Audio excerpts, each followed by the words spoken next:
Halo semua, balik lagi di podcast 2. Nah, kali ini kita akan membahas tema yang kedua. Ya, pastinya aku gak sendiri dong. Tentunya ada teman-teman podcast 2 juga. Halo guys, namaku Aloysius Simon dari kelas 12 IPS 2, nomor absen 1. Halo, aku Alessandro dari kelas 12 Bahasa nomor presensi 1. Perkenalkan, nama aku Mika Sara Mahadika dari 12 MIPA 2 nomor absen 26. Gimana nih prosesnya kemarin menurut kalian? Karena kayaknya semakin kita masuk ke tema-tema selanjutnya, makin seru aja nih. Bener banget, aku jadi makin semangat nih. Apalagi aku makin penasaran banget nih sama tema 2. Nah, kan kita langsung mulai aja ya dari podcast 1 kemarin. Aku mau tahu usaha apa lagi yang udah kalian lakuin buat menanggapi panggilan hidup kalian.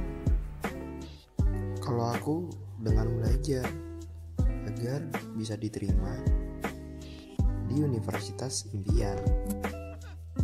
Baguslah kalau gitu. Menurut kalian pandemi ini tuh tantangan atau malah gimana sih untuk kalian? Menurutku sih peluang, kita ibaratkan peluang seorang anak terkena penyakit adalah 0,15. Jumlah anak dari 1000 anak yang diperkirakan tidak terkena penyakit itu 850 orang. Kenapa bisa begitu? Karena rumus mencarinya itu N sama dengan 0,85 kali 1000, hasilnya 850. Gitu sih menurutku. Nah, kalau kamu, Le? Kalau menurut aku sih justru bisa jadi peluang. Karena dengan adanya pembelajaran jarak jauh, kita bisa punya banyak waktu kan. Nah, dari situ kita bisa mengembangkan bakat yang kita miliki. Wah, bener juga ya. Ngomongin soal pandemi, kalian kangen sekolah tatap muka nggak sih? Kangen dong mestinya. Soalnya menurutku enakan pembelajaran tatap muka. Karena menurutku nih ya, materinya tuh lebih mudah ditangkap karena bisa ketemu gurunya langsung. Oh, jadi gitu ya. Bener juga sih. Oh ya, kalian tolong dong bantuin aku cari lowongan pekerjaan kayak part time gitu. Part-time? Oke, tunggu. Aku kemarin kayaknya lihat di Instagram. Ada lowongan pekerjaan yang pendidikannya minimal SMA. Nah, ini nih. Untung aja Ale lihat iklan lowongan. Jadi cepet buat bisa dapat pekerjaan. Tapi emang beneran boleh. Karena kan anak sekolah harus fokus buat sekolahnya. Tapi kalau iya, setelah kamu dapat pekerjaan dan menghasilkan uang, jangan sampai boros dalam penggunaannya. Apalagi di zaman sekarang, boros itu salah satu pengaruh negatif dalam perekonomian.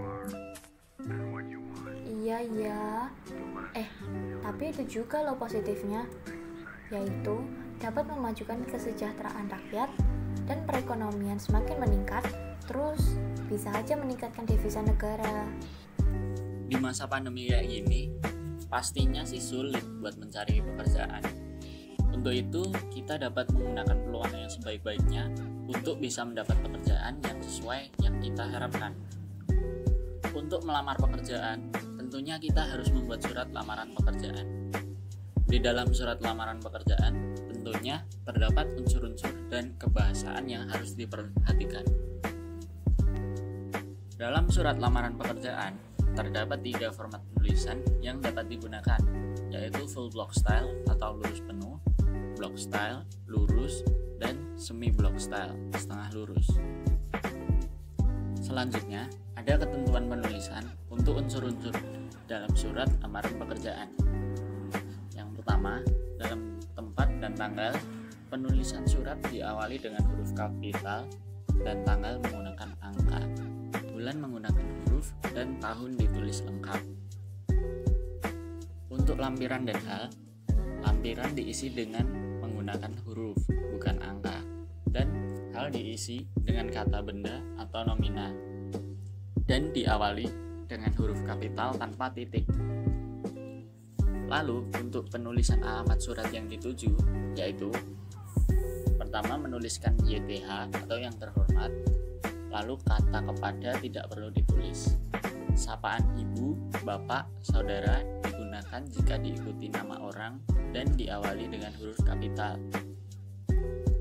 Yang keempat, penulisan ibu dan bapak tidak boleh disingkat, sedangkan saudara disingkat SDR.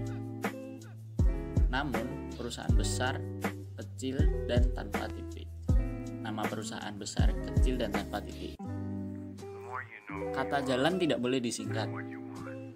Kata nomor tidak perlu ditulis. Contoh, jalan ke Lenggen 1, Surakarta. Selanjutnya, ada salam pembuka dan salam penutup. Salam pembuka terdapat 3 jenis, yaitu salam pembuka berdasarkan internet, salam pembuka berdasarkan informasi dan pihak tertentu, dan yang terakhir salam pembuka berdasarkan inisiatif sendiri.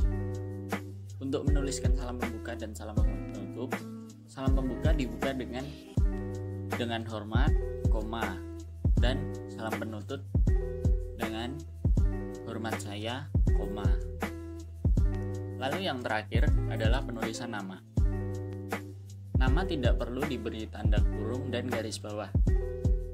Ditulis menggunakan huruf besar kecil. Huruf besar untuk setiap awal unsur nama. Nama yang terlalu panjang boleh disingkat. Perhatikan penulisan singkat nama bila nama terlalu panjang. Gelar dari pendidikan tinggi harus dituliskan.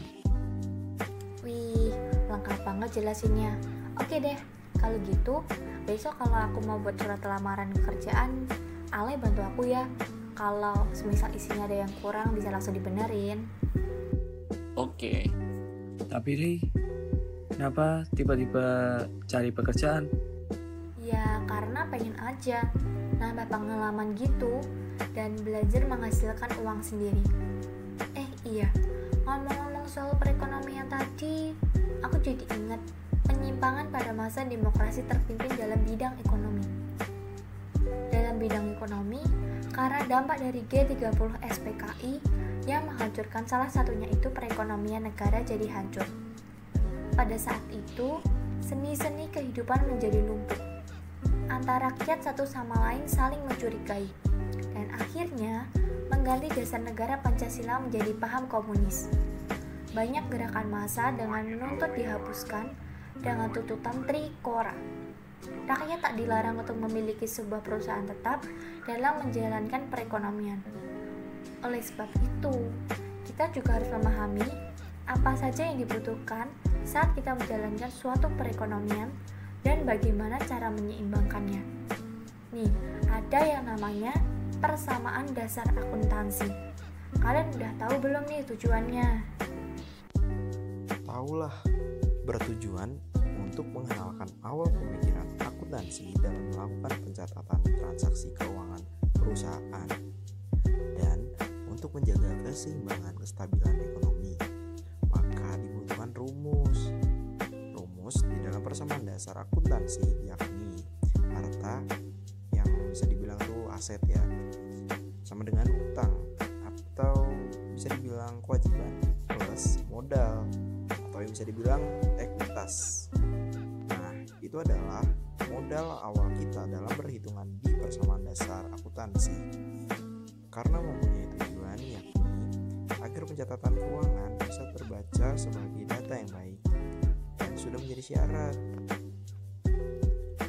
agar suatu bisnis bisa berjalan dengan lancar adalah keteraturan dan ketelitian dalam pencatatan arus keuangan. Wah, ternyata Simon lebih tahu nih kayaknya. Dari tadi kan kita udah bahas perekonomian nih. Balik lagi yuk ke penyimpangan. Karena penyimpangan itu bukan cuma terjadi di bidang ekonomi aja nih. Di bidang politik juga ada loh. Pada masa itu, Soekarno membubarkan DPR hasil pemilu 1955. Soekarno membentuk MPRS, DPR-GR, dan DPAS melalui penetapan presiden dan peraturan presiden. Soekarno memihak Blok Timur dengan membentuk Poros Jakarta. Wah, informatif banget sih Rey. Iya dong, apalagi zaman sekarang, teknologi udah sangat maju. Nah, kalian tahu nggak nih, pengaruh iptek di banyak bidang-bidang termasuk bidang penyimpangan tadi. Waduh, aku nggak tahu. Emang apa aja?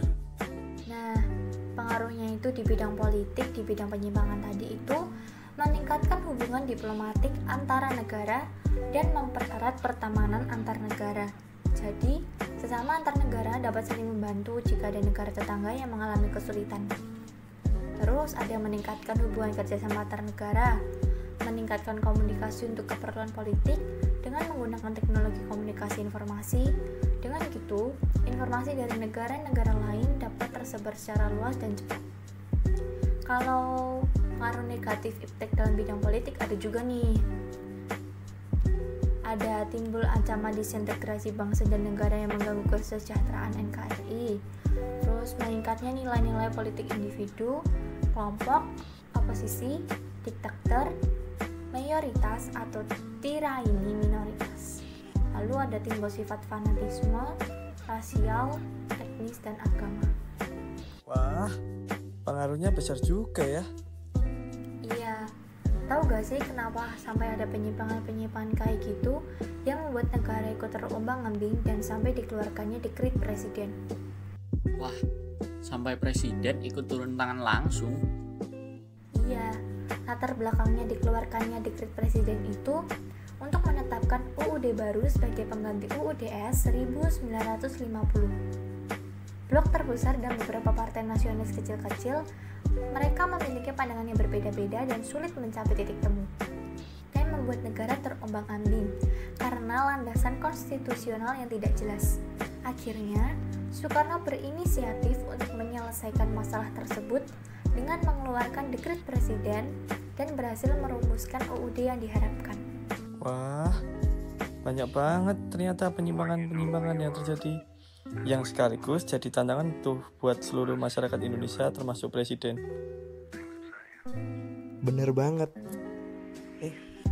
Sekarang ini kita juga mengalami sebuah tantangan juga, kalau kalian tahu. Hah? Sekarang banget nih? Iya, di masa pandemi ini banyak kan masalah-masalah yang timbul, apalagi waktu awal pandemi. Perekonomian langsung menurun drastis, kehidupan politik, sosial, semuanya mengalami masalah. Tapi tanpa kita sadari, kita memiliki sebuah peluang dalam menghadapi tantangan, yang dimana peluang itu bisa diartikan sebagai upaya dalam berusaha menghasilkan kemungkinan entah besar atau kecil. Tapi masa pandemi ini tuh rasanya berat banget. Semua serba kebalikan sebelum pandemi. Tapi jangan salah, Tuhan memberikan ujian kepada hambanya agar kehidupannya menjadi lebih baik. Di masa sekarang, kita memiliki peluang untuk memilih profesi yang sekiranya dibutuhkan untuk orang-orang sekitar kita, terutama masa COVID-19 ini, kayak para tenaga kesehatan yang memiliki peluang dalam menghadapi pasien COVID, yang sekaligus menjadikan tantangan dalam hidup mereka, karena apabila tidak bisa menghadapi tantangan tersebut, dunia tidak akan keluar dari pandemi ini. Akhir-akhir ini kasus COVID di Indonesia menurun.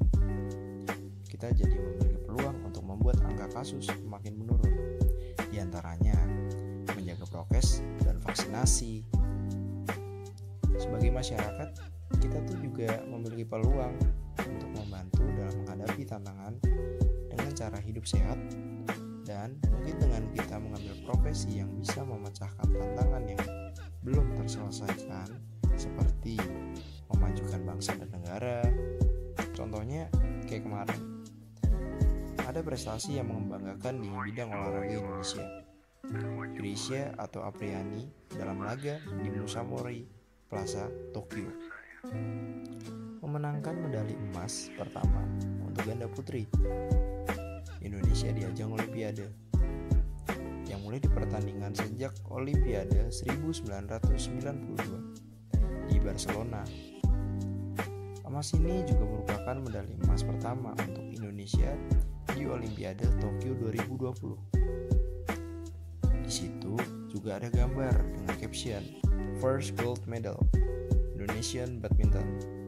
Players won the first gold medal in 2021 Olympic in Tokyo. Bener banget. Kalau untuk usia produktif seperti kita ini, kita dihadapi dengan tantangan masalah karir dan pendidikan tinggi guna mencapai masa depan. Nah, kita ini diberi peluang untuk mencapai jalan kesuksesan dengan belajar giat dan terus berusaha mencapai yang terbaik untuk mencapai masa depan guna memajukan bangsa dan negara. Setuju banget. Kayaknya kita udah sampai di akhir pembahasan tema 2 kali ini deh. Nah, iya ya, nggak kerasa. Ya udah, kalau gitu terima kasih semuanya ngikutin kita dari tema 1 sampai tema 2. Semoga informasi kita juga bermanfaat dan stay tune ya di podcast-podcast selanjutnya. Bye-bye!